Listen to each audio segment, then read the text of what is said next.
Hi, నేను mister B. మీరు చూస్తున్నారు opinion matters. November 28, 2024 Kakinada port. ఓ చిన్న గందరగోళం మొదలయ్యింది. స్టెల్లా అనే షిప్ పోర్టును వదిలి వెళ్ళిపోతుంది. కానీ ఆ షిప్ని ఆపాలి. చిన్నపాటి చేజ్ జరిగింది.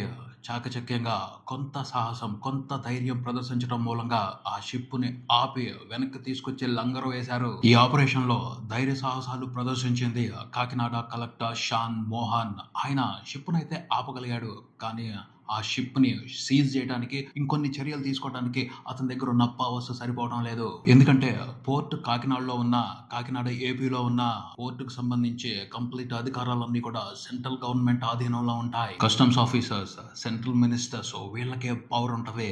స్టేట్ గవర్నమెంట్ ఆఫీషియల్స్ కి అంత పవర్ ఉండదు. ఎందుకంటే అది వాళ్ళ పరిధిలో లేదు. కాకపోతే రెస్పాన్సిబుల్ ఆఫీసర్ గా అక్కడ జరుగుతున్న అన్యాయాన్ని పోర్ట్ ఆఫీసర్స్ నోటీస్ లోకి తీసుకువెళ్లి యాక్షన్ తీసుకోమని ఒత్తిడి తీసుకురావచ్చు. అదే చేశారు కలెక్టర్ షాన్ మోహన్. ఇంతకీ అక్కడ జరుగుతున్న అక్రమం ఏమిటి అంటే బియ్యం రవాణా. ఆంధ్రప్రదేశ్ గవర్నమెంట్ ప్రజలకి ఉచితంగా ఇస్తున్న రేషన్ బియ్యాన్ని అక్రమంగా ఆ పోర్టు నుంచి రవాణా చేస్తున్నారు. రేషన్ బియ్యం ప్రజలకు మాత్రమే ఉపయోగపడాలి, పేదవారి ఆకలి తీర్చడానికి తీసుకొచ్చిన పథకం అది, ఉచిత బియ్యం. కానీ దాంతో కూడా వ్యాపారం చేస్తున్నారు. లక్షల టన్నుల బియ్యం సముద్రం దాటి వేరే దేశాలకు వెళ్ళిపోతుంది. 100 కోట్ల వ్యాపారం జరుగుతుంది. అదో పెద్ద మాఫియా అయిపోయింది. నెట్వర్క్ మాఫియా అయిపోయింది. అలా రవాణా అవుతున్న టన్నుల కొద్ది రేషన్ బియ్యం ఆ షిప్ లో ఉంది. అందుకనే స్టెల్లా షిప్ ని కలెక్టర్ షాన్ మోహన్ ఆపారు. కాకినాడ పోర్ట్ నుంచే కాదు, ఆంధ్రప్రదేశ్ లో ఉన్న చాలా పోర్టుల నుంచి రేషన్ బియ్యం అక్రమంగా రవాణా అవుతుంది అన్న సంగతి జగమెరిగిన సత్యమే. కాకపోతే కాకినాడలో ఇంకొంచెం యాక్టివ్ గా, ఇంకొంచెం ఫోర్స్ఫుల్ గా ఈ బియ్యం రవాణా జరుగుతుంది. దీనికి సంబంధించి ఇంతవరకు ఎవ్వరూ ఎటువంటి యాక్షన్ తీసుకోలేదు. అంతకుముందు గవర్నమెంట్ వారి చేతిలో ఉంది. ఆ పైన పోర్ట్ లో వ్యవస్థ కంప్లీట్ గా వేరేగా పనిచేస్తా ఉంటది. ఆ వ్యవస్థని మ్యానిపులేట్ చేసి యథేచ్ఛగా టన్నుల కొద్ది బియ్యాన్ని దేశం దాటించారు. ఇంకా దాటిస్తున్నారు. గవర్నమెంట్ మారినా కూడా దాటిస్తున్నారు. ఇది భయంకరమైన సిచ్యువేషన్. కాకినాడ పోర్టు వరకు ఈ అక్రమానికి సంబంధించి ఓ ప్రముఖ రాజకీయ నాయకుడు హస్తం ఉంది అన్న సంగతి అందరికీ తెలిసిన నిజమే. ఆ రాజకీయ నాయకుడి మీదే డైరెక్ట్ గా ఫైట్ చేస్తుంది జనసేన పార్టీ. పోతే రేషన్ బియ్యం అక్రమ రవాణాకి సంబంధించి అతనే కింగ్ అని చెప్పడానికి లేదు.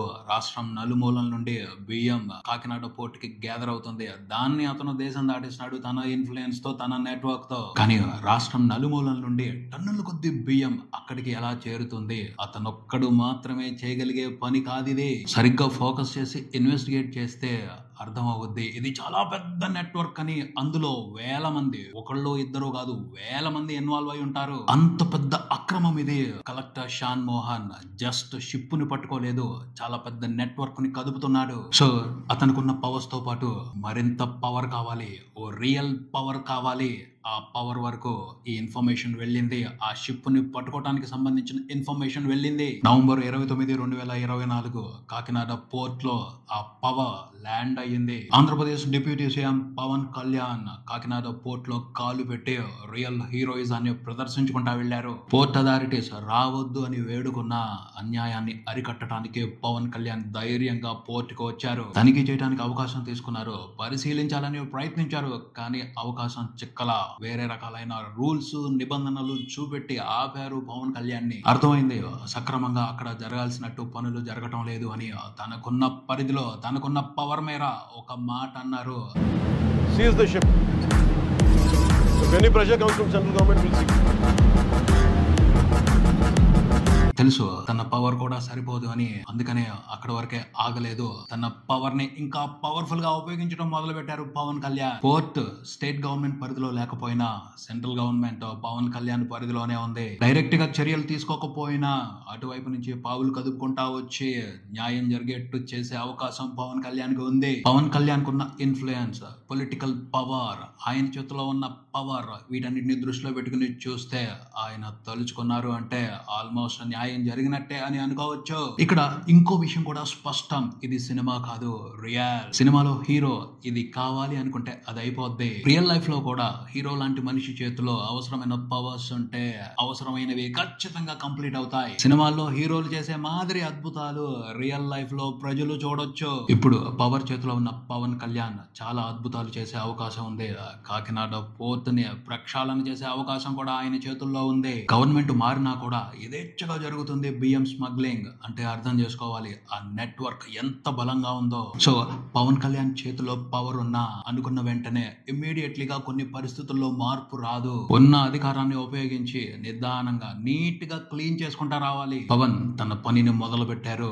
ఈ బియ్యం అక్రమ రవాణా వ్యవహారానికి సంబంధించి త్వరలోనే మనం ఊహించని వాస్తవాలు నిజాలు చూస్తామని అనుకుందాం. సినిమా అంటే ఇలా అనుకోగానే అలా అయిపోవాలి, ఎందుకంటే 2 గంటల్లో కథ ముగిసిపోవాలి, ఆ తర్వాత ఇంకో షో పడుద్ది కదా. రియల్ లైఫ్ లో అలా కాదు. మంచైనా న్యాయమైనా జరగటానికి కొంత టైం పట్టుద్ది. సో పవన్ కళ్యాణ్ ని విమర్శించే వాళ్ళు ఆ టైం తీసుకోవాలి. ఆ తర్వాత అవసరమైతే ప్రశ్నించండి. ఆయన ప్రజా జీవితంలో ఉన్నారు, ప్రజలకి ఆయన అకౌంటబుల్, జవాబుదారీ అనే విషయాన్ని ఆయన పూర్తిగా విశ్వసిస్తారు, దానికి కట్టుబడి ఉన్నారు. ఏం భయపడాల్సిన అవసరం లేదు, ధైర్యంగా ప్రశ్నించవచ్చు, ప్రతి ప్రశ్నకి సమాధానం చెప్తారు. ప్రస్తుతం అయితే రాజకీయ ప్రేరేపితమైన స్ట్రాటజీ ఎజెండా ప్రశ్నలే ఎక్కువగా పవన్ కళ్యాణ్ మీద పడుతున్నాయి. ఆయన కొన్ని పనులు మొదలు పెట్టారు, వాటి రిజల్ట్స్ చూసిన తర్వాత అప్పుడు పవర్ఫుల్ ప్రశ్నలు సంధిస్తే బాగుంటుంది. నా ఒపీనియన్ అయితే ఆయన తను మొదలు పెట్టిన పనులతో అద్భుతమైన రిజల్ట్స్ ప్రజలకి చూపిస్తారని అనుకుంటున్నాను. మీ ఒపీనియన్ ఏమిటో కింద కామెంట్స్ లో తెలియజేయండి. వివేకవంతమైన సమాజం కోసం ఒపీనియన్ మ్యాటర్స్. ఇది ఇక్కడికి మరో వీడియోతో మళ్ళీ కలుద్దాం. ఈ వీడియో మీకు నచ్చితే లైక్ చేయండి, మీ ఫ్రెండ్స్ తో షేర్ చేసుకోండి, మీ అభిప్రాయాన్ని కామెంట్ చేయండి, ఈ ఛానల్ ని సబ్స్క్రైబ్ చేయండి. నేను మిస్టర్ బి, మీరు చూస్తున్నారు opinion matters channel. Thank you.